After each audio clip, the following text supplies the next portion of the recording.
किसी की नजर ना लगे। मम्मी जी नमस्ते। आ गई बेटी तू, मैं तेरा ही इंतजार कर रही थी। मम्मी जी अब तो आप दादी बन गई हो, मुबारक हो आपको। अरे बेटा तू भी तो बुआ बन गई है। मम्मी जी भाभी कैसी हैं और उनका बेटा कैसा है? दोनों ठीक तो है ना? हाँ बेटा, तेरी भाभी और भतीजा एकदम तंदुरुस्त है। मेरा पोता तो 4 किलो का हुआ है। मम्मी आपने भाभी की सेवा भी तो खूब की है, खूब काजू बादाम फल खिलाए हैं, तो तंदुरुस्त तो होगा ही मम्मी जी। हाँ बेटी, ऐसे टाइम में तो ख्याल रखना ही पड़ता है। मम्मी जी इस बार तो मैं भाभी से नेक में सोने का हार ही लेके जाऊंगी। और मम्मी जी भाभी को क्या क्या देती हो खाने में? बेटा उसको ज्यादा कुछ तो नहीं देना होता है, ऑपरेशन से बच्चा हुआ है ना, तो बस दाल और दलिया ही देती हूँ, खिचड़ी चाय हल्का ही देती हूँ। मम्मी जी आपको पता ही है ना कि मैं ये सब काम नहीं कर पाऊंगी, क्योंकि मेरे घर में तो 4 नौकर लगे हैं, जितना होगा उतना कर दूंगी। बेटा काम तो कुछ ज्यादा नहीं है, मैं ही कर लेती हूँ। अब तो काम वाली भी लगा दी है, मगर तू आ गई है तो मेरा मन सा लग जाएगा। मम्मी मैं थोड़ा फ्रेश होकर आती हूँ, फिर उसके बाद भाभी से मिल लूंगी। और भाभी जी आपकी तबीयत कैसी है, आप ठीक तो हो ना? और मेरा भतीजा तो बड़ा ही प्यारा सुंदर है भाई।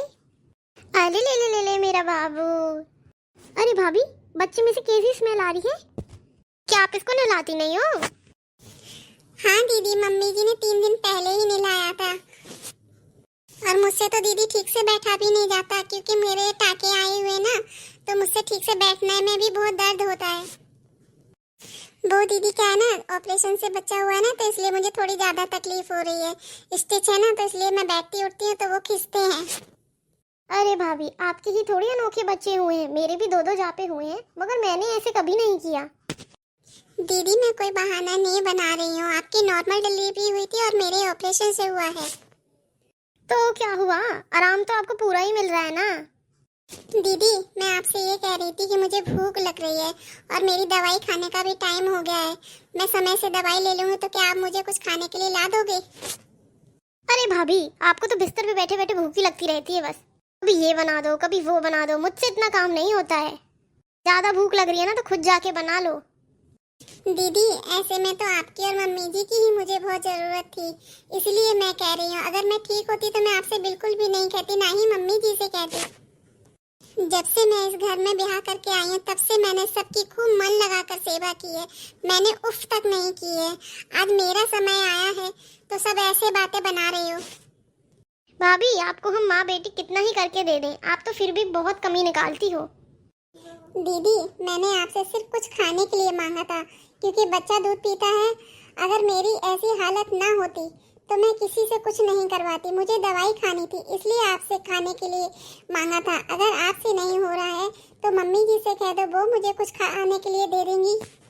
क्या भाभी, मम्मी के घुटनों में भी बहुत दर्द हो रहा है, उनसे भी इतना काम नहीं होता है। इतनी भी नाजुक मत बनो, तभी औरतें बच्चा पैदा करती हैं, आपके तो नखरे ही नहीं खत्म होते। दीदी इन 20 दिनों में मैं ये तो समझ गई हूँ कि जब मेरा टाइम आया तो मेरे लिए कोई भी खड़ा नहीं है, ना ही मम्मी जी ना ही आप। जब मुझे सबकी जरूरत है तब मुझसे सब ऐसा व्यवहार कर रहे हैं। बहू ये सब तू क्या कह रही है? मेरी बेटी ने तेरी जी जान से सेवा करी है, मुझे तो लगता है तू ये सब इसलिए कह रही है जिससे तुझे नेक ना देना पड़े। हाँ मम्मी भाभी कैसे बोल रही हैं, इसी सब के लिए बुलाया था क्या आपने मुझे? इतना सब कुछ करने के बाद बेइज्जती कर रही है मेरी बैठी बैठी। मैं घर छोड़कर आई थी और अपने बच्चे छोड़कर आई थी जापा करने के लिए। दीदी मैंने आपकी कोई बेइज्जती नहीं की, आप ही बात को बढ़ा रही हैं। और दीदी मैंने तो ये सोच रखा था कि मैं अपने कान के झुमके जो मुझे मेरी मम्मी ने दिए थे वो दे दूंगी और अपने गले की चेन दे दूंगी।